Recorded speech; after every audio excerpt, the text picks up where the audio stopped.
What's going on guys, c'est Agnès et on se retrouve aujourd'hui avec une nouvelle série dans cette fois-ci. On va commencer notre série sur Python pour les hackers. Cette série sur la programmation sur Python a été très demandée par vous. Et donc voilà, on s'y retrouve avec Python pour les hackers.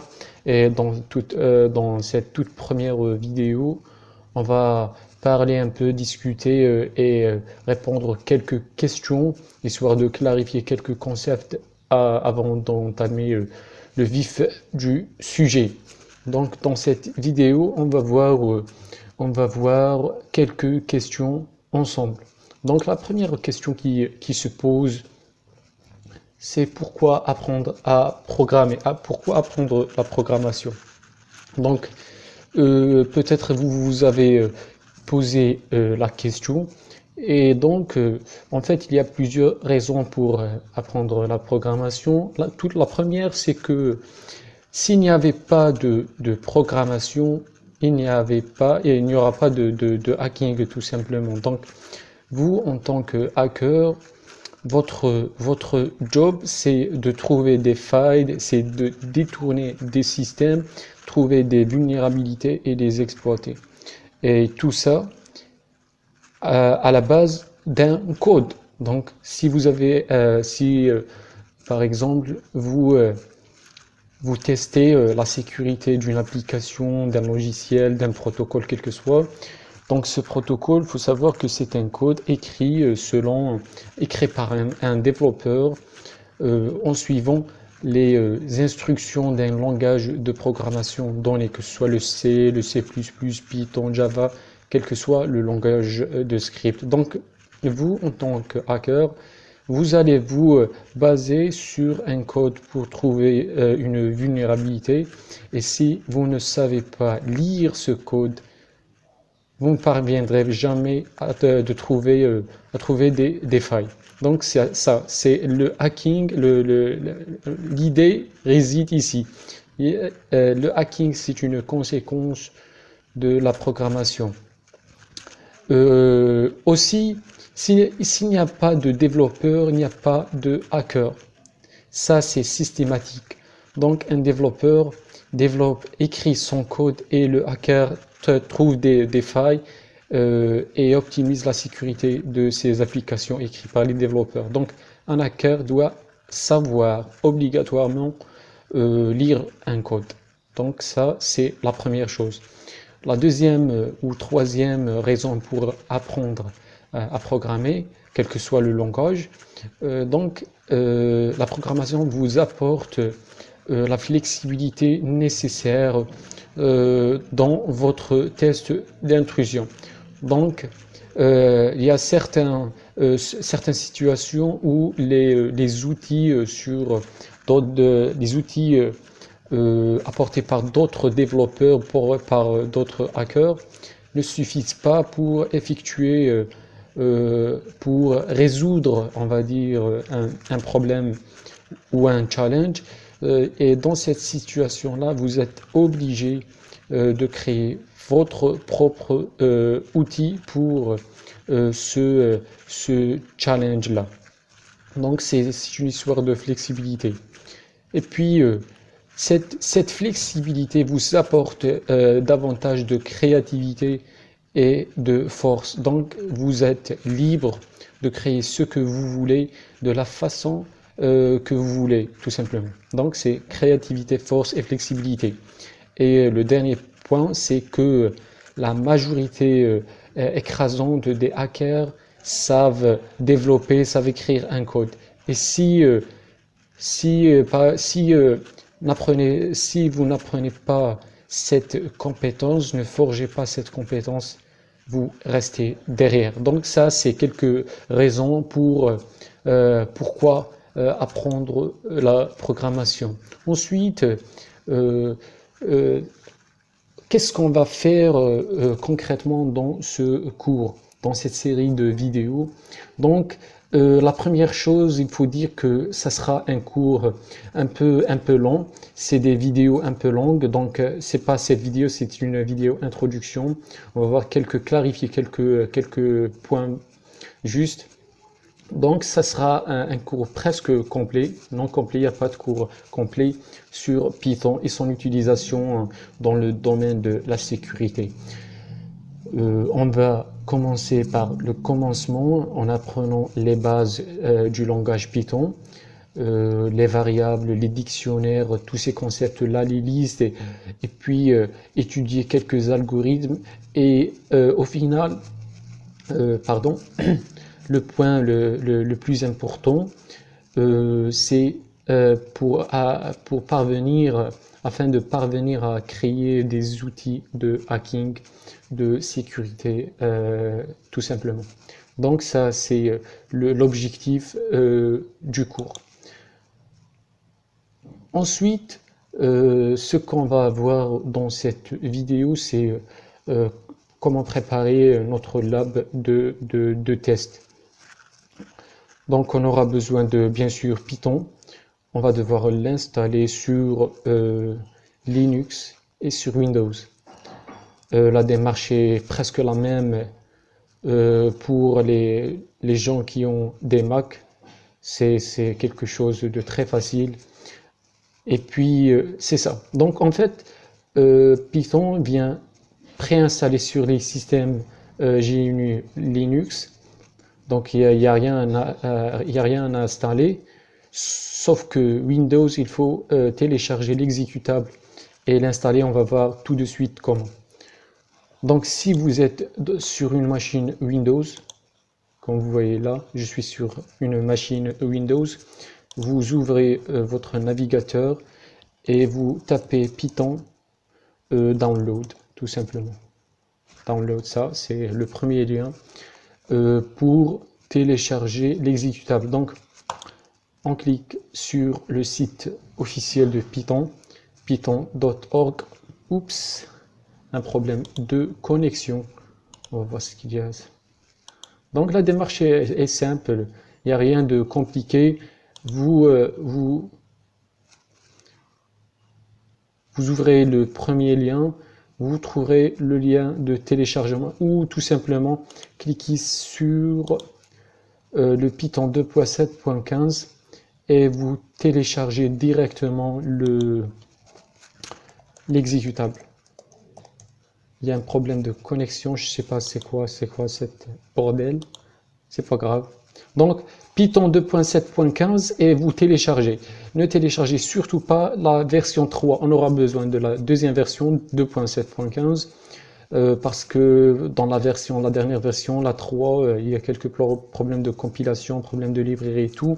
Donc on va utiliser la 2.7.15. Donc je l'ai téléchargé déjà ici, vous voyez l'exécutable ici, double-clic, je vais vous assister durant l'installation donc il est déjà installé, on va le désinstaller pour vous montrer une chose très importante durant l'installation tout simplement.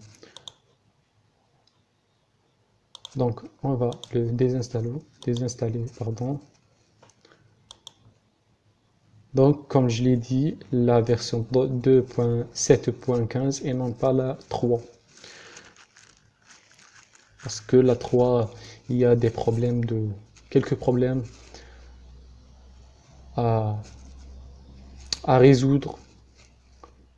Et puis sur les machines en attendant la désinstallation, pour les machines Windows, ici je suis sur Ubuntu, il suffit de taper Python sur le terminal et vous aurez votre interpréteur. Quand vous voyez la version 2.7.12, c'est ça c'est l'interpréteur de Python. Pour sortir, il suffit d'écrire exit, parenthèse, et voilà.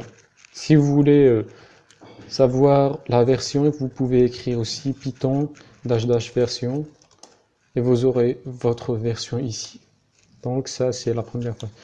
Il faut savoir aussi que Python vient préinstallé avec plusieurs versions de Python. Par exemple, si vous écrivez Python et vous appuyez 2 fois la touche Tabulation, vous voyez qu'il y a plusieurs versions, la 3.5, 3.5em, la 3 et la 2. Donc tout ça est préinstallé, rien à faire sur les systèmes Linux. Juste une autre remarque, c'est que on aura besoin aussi d'un IDLE. On va voir tout de suite. Donc, sur les systèmes Linux, il faut l'installer avec la commande sudo apt-get install IDLE. Vous entrez le mot de passe. Et voilà. Donc, avec cette commande, vous installez l'IDLE. Et avec la commande IDLE, vous l'ouvrez directement. Donc voici Scaned IDLE.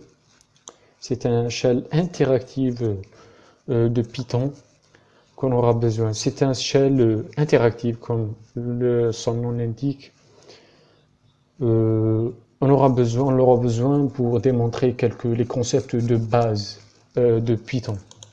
Donc on revient à notre machine Windows, c'est bon. Avec la désinstallation, on va entamer l'installation. Double-clic sur l'exécutable et puis voilà. Donc install for all users, cliquez Next. C'est une installation classique sauf un seul point important.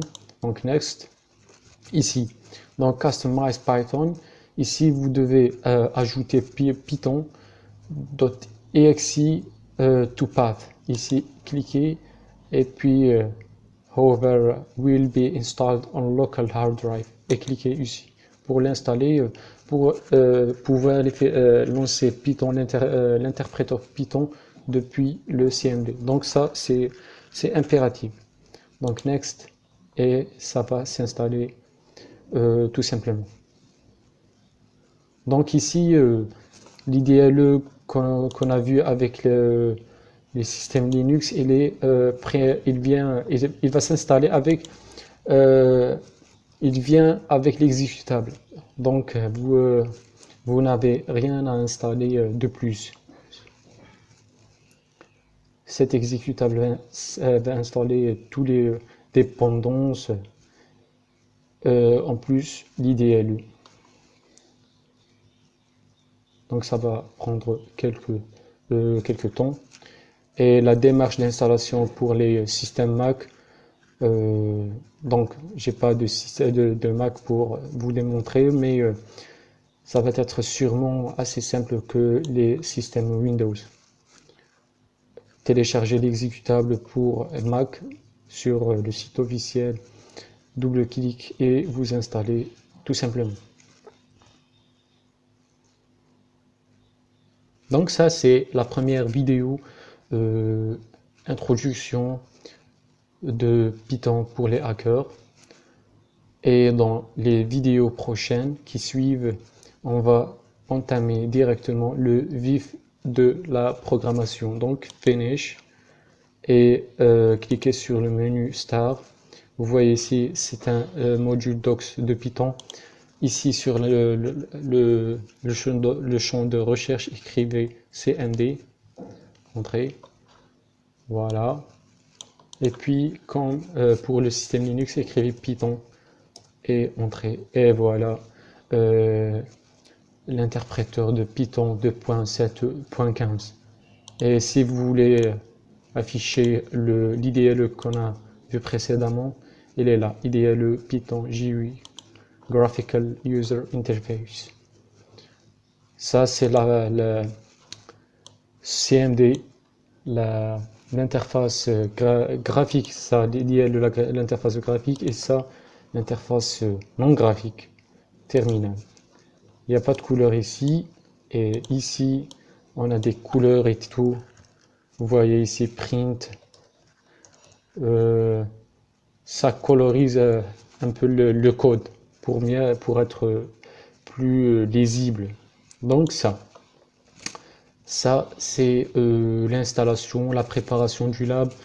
la démarche de l'application des codes, l'écriture de code, ça va être la même entre système Linux et Windows, sauf quelques variations que je vais pointer. C'est pas grave. Donc, personnellement, je vais coder depuis ici, depuis Sublime ou l'IDLE. Donc voilà, c'est un éditeur de code ou de texte. Et je vais travailler principalement depuis ce système Linux. Vous pouvez suivre normalement avec moi depuis le système Windows. Rien, pas de problème du tout. Donc ça, c'est la première vidéo introduction Python pour les hackers. Si vous avez aimé l'idée ou le concept, laissez un j'aime et pour que je sache si ça intéresse assez de gens. Et puis c'est ça. Merci, à la prochaine and peace.